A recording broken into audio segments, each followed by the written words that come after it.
नमस्कार। खबर प्रधान देख रहे सभी दर्शकों का बहुत बहुत स्वागत है। देखिए, इतना तो तय है कि अनर्गल बयानबाजी करके आईएएस संतोष वर्मा ने अपनी हदें पार की हैं और लोगों की भावनाओं को चोट पहुंचाने में कोई कसर नहीं छोड़ी।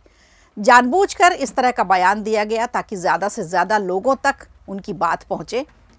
इसके बाद उन्हें जमकर कोसा भी गया, बुरा भला कहा गया और उनके खिलाफ तमाम तरह की बयानबाजी, क्रिया प्रतिक्रिया होती रही। संतोष वर्मा जो चाहते थे वो हो गया, क्योंकि उनकी मंशा हम और आप अच्छी तरह से समझ चुके हैं। लेकिन अब सरकार का सब्र टूट गया है। देर रात उन्हें सभी पदों से हटा दिया गया। आईएएस की कुर्सी से भी हटाने के लिए केंद्र को सिफारिश भेजी गई है। लंबे इंतजार के बाद गुरुवार देर रात आखिरकार मोहन सरकार ने आईएएस संतोष वर्मा के खिलाफ सख्त एक्शन लिया और उन्हें कुर्सी से उतारने का भी पूरा इंतजाम कर दिया। ऐसे में सवाल यह है कि सरकार ने एक्शन लेने में इतनी देर क्यों लगाई। बवाल इतना ज़्यादा बढ़ चुका था, लोग प्रतिक्रिया दे रहे थे इस पर और ब्राह्मण समाज में काफ़ी आक्रोश था। महिलाएं भी इसमें आगे आकर के उन्होंने भी इस पर बयानबाजी की, इस पर उन्होंने अपनी प्रतिक्रिया दी, नाराज़ दिखी। जब इनके बयान को लेकर पूरे देश में बवाल मच रहा था, तब भी सरकार उतना संज्ञान नहीं ले रही थी जितना कि तेज़ी से उसे काम करना चाहिए था इस पर। इधर संतोष वर्मा भी हैं कि सुधरने का नाम ही नहीं ले रहे। सरकारी नोटिस मिलने के बावजूद अब भी वो बेतुके बयान लगातार दे रहे हैं। ब्राह्मणों पर उन्होंने टिप्पणी की, ब्राह्मणों की बेटियों पर टिप्पणी की, उसके बाद उन्होंने कोर्ट को भी नहीं छोड़ा।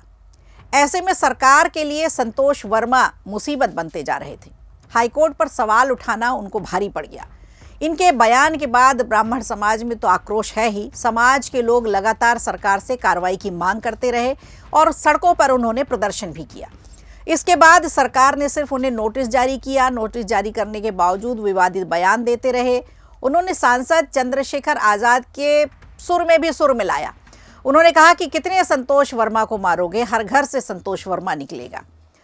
तो ये इस तरह की बयानबाजी हो रही है। समाज एक विकृत मानसिकता से जूझ रहा है। इसके बाद उन्होंने हाईकोर्ट पर भी सवाल उठा दिया, ये कहकर कि एससी एसटी को हाईकोर्ट सिविल जज नहीं बनने दे रहा है, जबकि देखा जाए तो ये आरोप पूरी तरह से बेबुनियाद है। देखिए, आप बड़े बाबू हैं, आप कुछ भी कहेंगे, आप बड़े अधिकारी हैं, तो क्या आप कुछ भी कहेंगे। इच्छा जताई गई है ब्राह्मण की बेटी से ब्याह करने की, वो भी इस तरीके से। ये तरीका बहुत गलत था।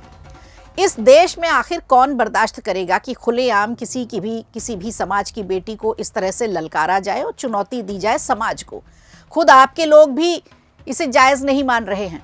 खैर, इस देश में जितनी इज्जत आईएएस आईपीएस अधिकारियों की है, उतनी शायद किसी और महकमे में किसी और अधिकारी की नहीं है। हालांकि सब सरकारी नौकर ही हैं, कोई बड़ा है, कोई छोटा है। अब वो दिन भी आ गए कि घोटालों में लिप्त आईएएस वर्मा बेझिझक कुछ भी कह देते हैं। अब वो बात अलग हो सकती है कि कंट्रोवर्सी के नाम पर उन्हें अपना नाम बनाना है और सिविल सेवा से इस्तीफा देकर अब फुल टाइम राजनीति करनी है। जी हाँ, बिल्कुल यही है इशारा हमारा कि अब नौकरी उनको जितनी करनी थी उन्होंने कर ली है और उनकी मंशा है अब फुल प्रूफ राजनीति करने की, पॉलिटिक्स में आना चाहते हैं। लेकिन इस समय वर्मा के बयान से मध्य प्रदेश की राजनीति और प्रशासन दोनों में हलचल है। आईएएस संतोष वर्मा पर सरकार ने देर रात बड़ी कार्रवाई कर दी और लंबे समय से आईएएस संतोष वर्मा लगातार विवादित बयानों के चलते भी इस समय चर्चा में बने हुए हैं। लगातार ये देखने में आ रहा है कि ब्राह्मण समाज को टारगेट किया जा रहा, उन पर ऊल जलूल टिप्पणी के बाद फिर उनके सब्र की परीक्षा भी ली जाती है। लेकिन इस बार इनके बयान से देश भर में बवाल मचा। नोटिस जारी होने के बावजूद उन्होंने बयानबाजी बंद नहीं की। ये और दादागिरी वाली बात हो गई एक तरह से। बल्कि इसके बाद उन्होंने हाईकोर्ट पर जब सवाल उठाया, अब सरकार सख्त हुई और उन पर कड़ा एक्शन लिया, जिससे स्थिति अब तनावपूर्ण हो गई है। ब्राह्मण समाज में उनके इन बयानों को लेकर भारी आक्रोश रहा है। जगह जगह प्रदर्शन हुए, सरकार पर कार्रवाई करने का लगातार दबाव बनाया गया। लेकिन बावजूद इसके सरकार ने प्रारंभ में सिर्फ नोटिस देकर चेतावनी दी। इस बीच संतोष वर्मा ने एक और विवादित बयान दे दिया कि कितने संतोष को मारोगे, हर घर से संतोष वर्मा निकलेगा। तो आखिर जब उन पर कोई कार्रवाई नहीं हुई, मात्र नोटिस भेजा गया, उसके बाद उनके हौसले बढ़े रहे और फिर इस तरह के बयान सामने आए। इसके बाद उन्होंने आरोप भी लगाया कि हाईकोर्ट एससी एसटी उम्मीदवारों को सिविल जज नहीं बनने दे रहा। ये बयान देखा जाए तो ये पूरी तरह से बेबुनियाद रहा। अब आपको बता दें, सरकार की परेशानी ये यहाँ नहीं रुकती है। चेतावनी के बाद भी संतोष वर्मा के रवैये में कोई बदलाव नहीं आया। इसके चलते गुरुवार रात 11 बजे उन पर यह फैसला लिया गया। राज्य सरकार ने उन्हें किसान एवं कृषि कल्याण विभाग के उप सचिव पद से हटा दिया है। सामान्य प्रशासन विभाग यानी GAD पूल में अटैच कर दिया है। अब वो सिर्फ ऑफिस जाएंगे, लेकिन उनके पास कोई जिम्मेदारी नहीं होगी, उनके पास कोई काम नहीं होगा। अब ये भी अपने आप में एक बहुत बड़ी सजा है। इसे प्रशासनिक भाषा में बेकाम कर देना कहते हैं। लेकिन मामला केवल विवादित बयानों तक सीमित नहीं है। संतोष वर्मा पर पहले से ही फर्जी दस्तावेजों के आधार पर IAS का प्रमोशन लेने के गंभीर आरोप लगे हुए हैं। अब ये देखिए, मामला नहीं खुलता, इस तरह की बयानबाजी नहीं आती, तो शायद संतोष वर्मा की ये फर्जी दस्तावेजों वाली कहानी भी आप सबके सामने नहीं आती।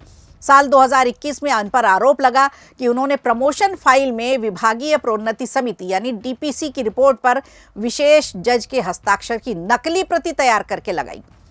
इसी मामले में उन्हें गिरफ्तार भी किया गया था और उन्होंने कई महीने जेल में भी बिताए। इसी आधार पर अब राज्य सरकार केंद्र सरकार को IAS सेवा से बर्खास्त करने की सिफारिश भेजने जा रही है। यही नहीं, उनके खिलाफ एक क्रिमिनल केस भी बनेगा। उनके खिलाफ 2 विभागीय जांच अभी भी लंबित है। इसी वजह से संतोष वर्मा का प्रमोशन भी नहीं हुआ है, प्रमोशन उनका अटक गया है। वो उप सचिव से अपर सचिव बनने वाले थे, लेकिन मामला विवादों में घिरने के बाद उनका प्रमोशन रोक दिया गया। संतोष वर्मा के निजी जीवन से जुड़े मामलों ने भी उनकी मुश्किलें बढ़ा रखी हैं। इंदौर में एक महिला ने उन पर यौन शोषण का आरोप लगाया है, धोखाधड़ी का आरोप लगाया है। महिला ने बताया है कि दोनों पति पत्नी की तरह सरकारी आवास में रहते थे, लेकिन बाद में पता चला कि वर्मा पहले से ही शादीशुदा हैं। ये शिकायत 2016 में दर्ज कराई गई थी और तब से ये मामला भी चर्चा में बना हुआ था। अब बात ब्राह्मण समाज की प्रतिक्रिया की। दरअसल संतोष वर्मा के विवादित बयान को लेकर ब्राह्मण संगठन आंदोलन की घोषणा कर चुके हैं। संगठनों ने 14 दिसंबर को मुख्यमंत्री निवास का घेराव करने का ऐलान कर दिया है। आंदोलन की शुरुआत 13 दिसंबर से हो जाएगी, यानी मामला अभी थमा नहीं है। वहीं दूसरी तरफ मुख्यमंत्री डॉक्टर मोहन यादव ने संतोष वर्मा के ताज़ा बयानों और उनके पुराने आरोपों पर अपना सख्त रुख अपनाया है। उन्होंने GAD को स्पष्ट निर्देश दे दिए हैं कि मामले में कड़ी से कड़ी कार्रवाई की जाए।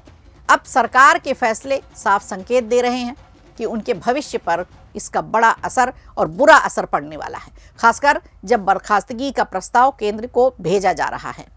अब ये था पूरा मामला। अब आप इस पर क्या सोचते हैं? क्या इन पर कार्रवाई जो हो रही है वो पर्याप्त है या इन्हें और भी कड़ी सज़ा दी जानी चाहिए? इन्हें कुर्सी से उतारने का क्या सरकार की तरफ से जो इंतज़ाम किया गया है वो पर्याप्त है, जायज़ है? हमें कमेंट बॉक्स पर ज़रूर बताएं।